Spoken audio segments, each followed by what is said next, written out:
Oke, assalamualaikum semuanya. Semoga kita diberi kesehatan. Teman-teman, hari ini kita akan belajar yang namanya fotografi.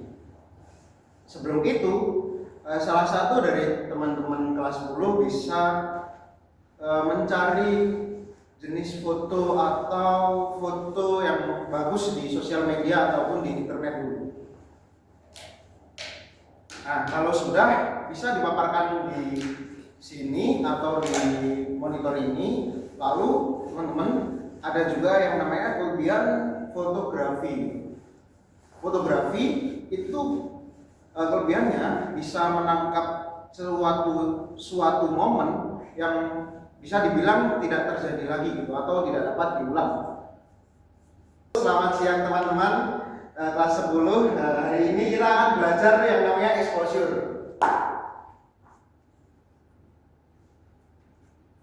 Oke, yang pertama yaitu ada yang disebut pre-angle exposure atau jenis-jenis exposure. Yang pertama ada aperture.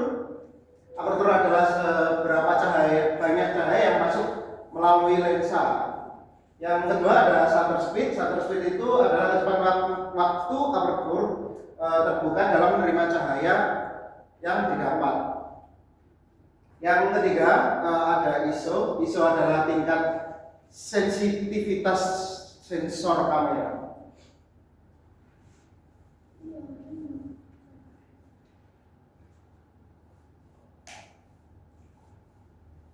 Oke, selanjutnya kita akan belajar yang namanya jenis-jenis kamera. Nah, ini teman-teman kelas 10 perlu mengetahui sebelum melakukan fotografi ataupun videografi, perlu diketahui jenis-jenis kamera yang cocok untuk melakukan tersebut. Oke, yang pertama ada kamera DSLR, yang kedua ada kamera mirrorless, yang ketiga ada kamera analog, yang keempat ada kamera action atau action kamera. Nah, yang pertama ini ada kamera DSLR. Nah, ini adalah kamera refleks digital atau kepanjangannya digital single lens reflex. Nah, mendapatkan namanya karena kedua karakteristik itu yang mendasar.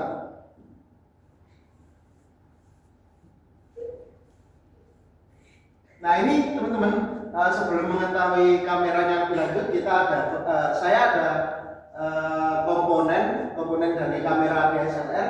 Yang pertama itu ada lensa, yang kedua ada reflex mirror atau cermin pantul. Yang ketiga ada shutter speed, yang keempat ada sensor, yang kelima ada lensa condenser, yang keempat ada pentabris, yang kedelapan atau ada yang ketujuh viewfinder. Oke, lanjut. Selanjutnya ada kamera mirrorless. Kamera mirrorless adalah kamera digital yang tidak menggunakan cermin. Kamera yang sangat digital. Nah, ini teman-teman, ada cara kerja kamera mirrorless ya teman-teman. Cara kerja mirrorless cukup sederhana namun efisien.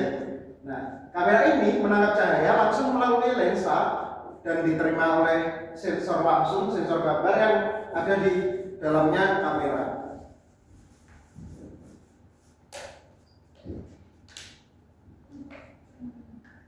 Nah, selanjutnya ada kamera analog atau kamera film atau kamera analog juga.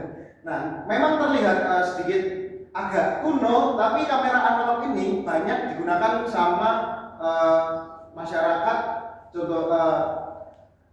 Contohnya yaitu kayak Gen Z, milenial. Nah, ini semuanya kebanyakan pakai kamera analog karena kamera analog ini terbilang sangat fotonya dramatis gitu.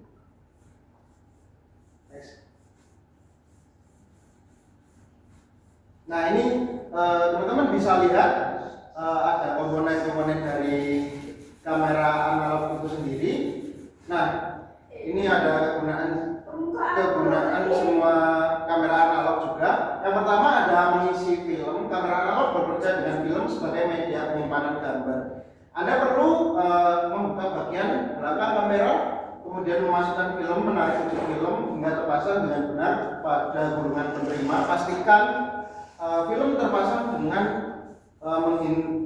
baik untuk menghindari kegagalan saat pengambilan gambar. Nah, film ini bisa juga disebut sebagai penyimpanan gitu.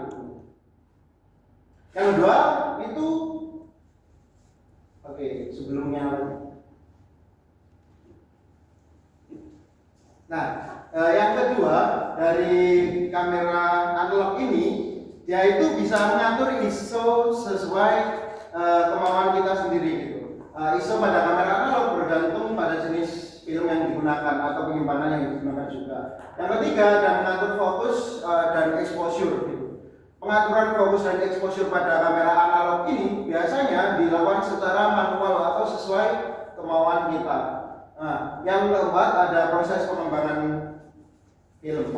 Setelah objek difoto, film atau penyimpanan harus melalui proses pengembangan secara kimia. Film yang telah terpapar cahaya akan dicetak pada kerja foto khusus. Kertas ini mengandung mikrokapsul yang berwarna, membantu mengekspos cahaya dari foto tersebut.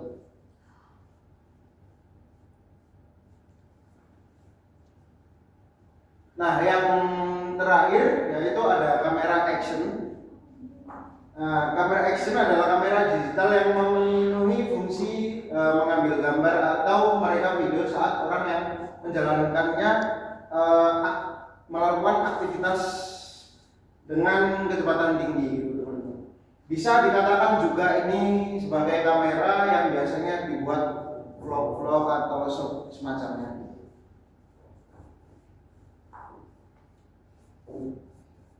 Nah, itu dia exposure dan jenis-jenis kamera.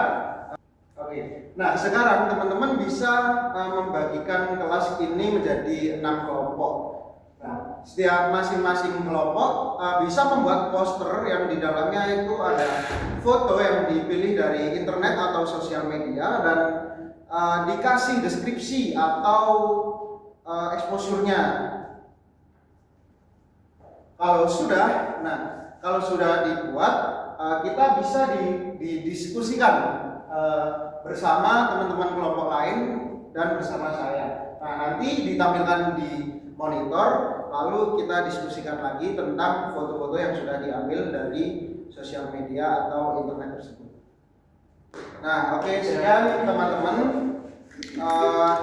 ulasan materi atau pemaparan materi tentang jenis-jenis kamera dan exposure dan fotografi. Saya ucapkan terima kasih.